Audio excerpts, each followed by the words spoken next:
Teresita Umbaw. Okay, ma'am. Good afternoon, ma'am. Teresita. For almost 31 years na ko diri. Pero dili ko ingon nga diri-diretso. Gikan pa ko sa bukid po. Okay po. Good afternoon, ma'am. Ako day si Carmen Sibuan along with my group mates ani nga activity namo sa among subject nga MTB MLE. So, my first question, ma'am, is what are the advantages of teaching mother tongue as a subject for both the learners and the teachers? Okay, the advantages. Sa pag-seminar, pag yun na mo ani, kung ano na siya, ang mother tongue mo ang language 1. Gitawag na siyang language 1. Kaya mauna ang language yung gigamit sa ilang balay. Oo. Kung unsay iyang nadunggan dito, iyang magamit, bisag asa siya paingon. Magamit, labaw sa tanan, magamit niya diri sa eskwelahan. Makarelate man sila.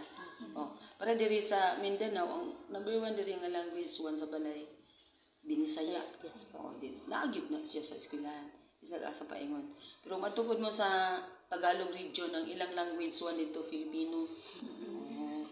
Kung matupod mo sa basta kay first nila nga language mo na siya. Ang language 2 dayon mao day na ang Filipino. I-integrate na Filipino, sunod language 3 ang English. Sa ang language 1 nanas grade 1. Ang ilang Filipino dili pa na nila matudlo mga second quarter o third quarter ang language 2 ng Filipino. Ang third quarter language 3 English. Pero pag abot nimo sa grade 3 na nang tulo. Ay na-mix Sige, na. anam. Ay, okay. Sa preschool. Dili bigla. Just makarelate jud ang mga bata. Makasabot. Oo. Ang mga bata makarelate kay kung pangutanon nimo sa ilang balay, nadunggan na ninyo, imo na gamiton. What are the problems or challenges that you encountered in teaching MTB MLE? Sa among libro nga gigamit kana na kuan magud siya. Pili tanawon, ma'am. Ang mga writers dili gud siguro taga Mindanao sad. Pure gid na siya nga naay mga pulong din nga dili gid madunggan sa mga bata. Bisan ang maestra ay karon pa nakadungog ana nga mga pulong parehaan ang nay ilang pinulungan sa ako kay medyo kuan na ilang pinulungan sa ilang balay nga iyang nadala diri nga wala kay balo ang ubang bata. Ato nang gamiton nga ng duha. I-introduce yun na nimo ng duha. Di ba moabot pa bag tulo. Nga, isa ra gyud ang bot pasabot, ana. Ano siya, challenges, mga problems nga. Na mga words diri nga dili familiar sa ilang balay. Dili po nila mapamilyar kung ilan ang gamiton sa palibot, mga wala na. Gawa siguro sa mga idaran nga mga tigulang ni istorya sa ila. Kana lagi kung ang mga bata istoryahon po. Ikaw personally, ma'am, galisod ka ani nga subject, ma'am, like magtuon pa ba ka ana nga lingwahe kung sample laglom kaayo, syempre. Depende. Okay. Na may among lesson din ha. Na may among lesson nga sayon, na may lesson nga imo yung i-elaborate pag yun. Kay bag usa ilang pandungog kamas ako kay dugay-dugay naman ko. Ya pag-implement ana 2014 na nagsugod na pang seminar namo. 2014. Unay problema din na kung ang iyang sa ilang balay ang ilang language 1, first language nila English. Second language lugar nila ng uban nga language kung ano sa eskwelahan, maglisod sila ata. Napagay ko na ang first language kay English, masunod ang Bisaya. Ayan ang Filipino. Maglisod sila. Kinahanglan kung ingana gani nagid English o naapoy other tongue mo mag-inistoryahan sa balay. Kan karon ang among problema nga giatubang ang mga bata naglisod sila basa. Number 1 namo karon nga gitarget niya makabangan sila pagbasa. Pero abi ninyo na may problema kani sa pag-achievement test atong Mayo ba to? Wala gyud mother tongue. Wala gyud mother tongue nga exam. Achievement. Kuan to division achievement test. Wala gyud mother tongue naglisod yun. Among kong mga bata kay kuan gagmay gyud kay score. Ang naa dito Filipino English ra gyud. Ang science mo kay mother tongue man. Ay, kuan na siya. English. Ay, mo nagkuan. Di karon ideya na mo kung mother tongue ra gyud.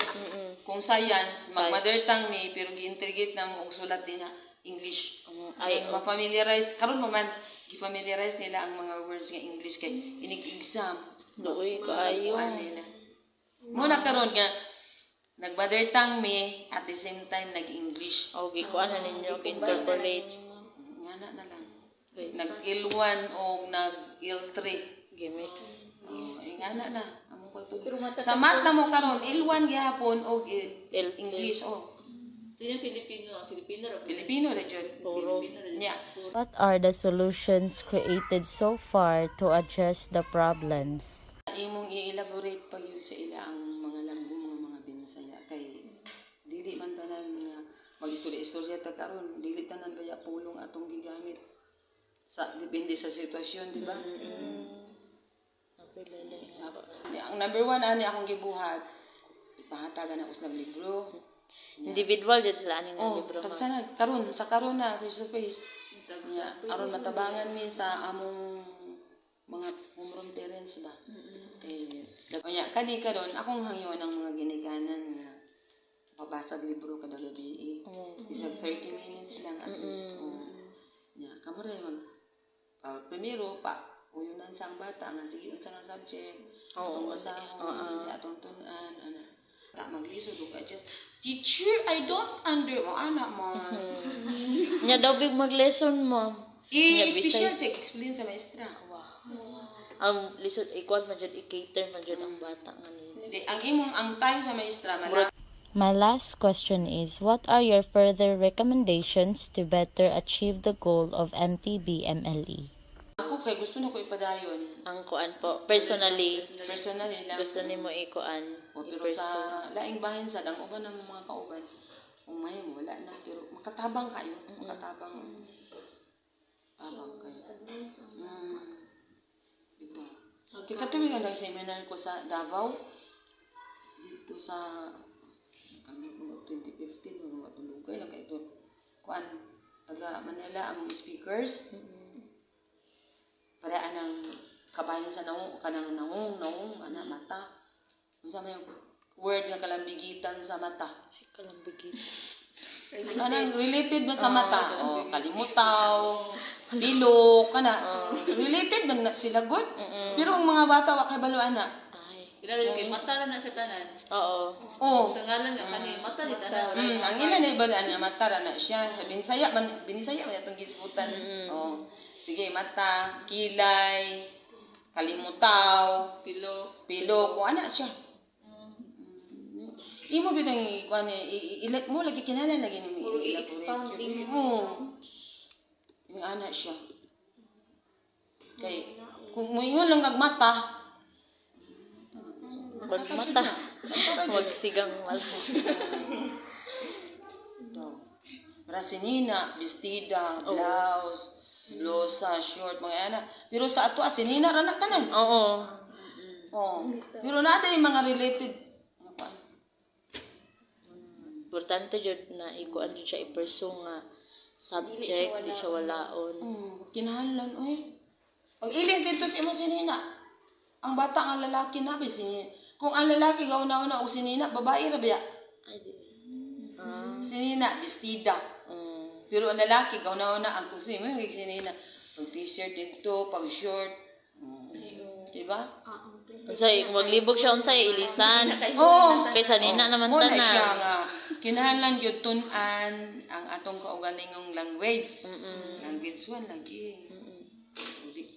Bisan ka mo sa inyong pangidaro na pag may mga pulong na wala na. Daghan jud kay ma'am. Kato yung gipang ingon katong sa to pang Anang hugpulong, mga iglalang gikit. oh. Kanang iglalang gikit, mauna sa ato ang affixes. Anya, ang una ni muntunan ba kay inyong yung lugar, inyong probinsya, municipal, imong ana man na padako-dako pag abot sa grade 5, nung ka-grades mo na. Nya. Among gitun-an kuan Binisaya na pag-exam Pilipino. Mga bata di familiar sa word. Muna nga magtudlo kag mother tongue. Sa gulan na lang nimo English o Filipino. Isa pa man. Maura dyan na, ma'am. Oh, thank you kayo, ma'am.